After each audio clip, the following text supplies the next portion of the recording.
Samantala, ano nga ba ang mga multa o parusa kapag may paglabag sa tourist visa? Yan ang sasagutin ni Attorney JJ Atienza sa Bisig ng Batas.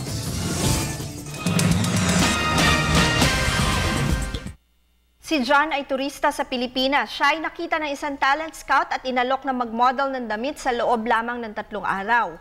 Matapos nito ay nag-launch ang isang kumpanya ng mga bagong linya ng mga damit. Nalathala si John sa ilang magazine.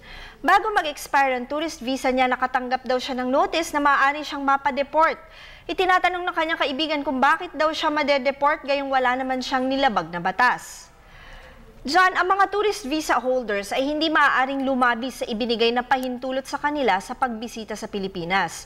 Kung ang foreigners ay may trabahong papasukin, kinakailangan na kumuha sila ng kaukulang permit gaya ng working visa.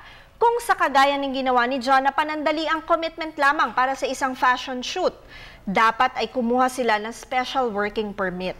Paalala lamang po ng aming opinyon ay base sa mga detalyeng inyong ibinigay sa amin. Malaya po kayong makakakonsulta sa inyong abogado tungkol sa inyong mga legal concerns. Maraming salamat po sa pagtitiwala ninyo sa Telebisyon ng Bayan. Mag-email po kayo sa ptv4newscenter@gmail.com. Attorney JJ Jimeno Atienza po ang inyong bisig ng batas.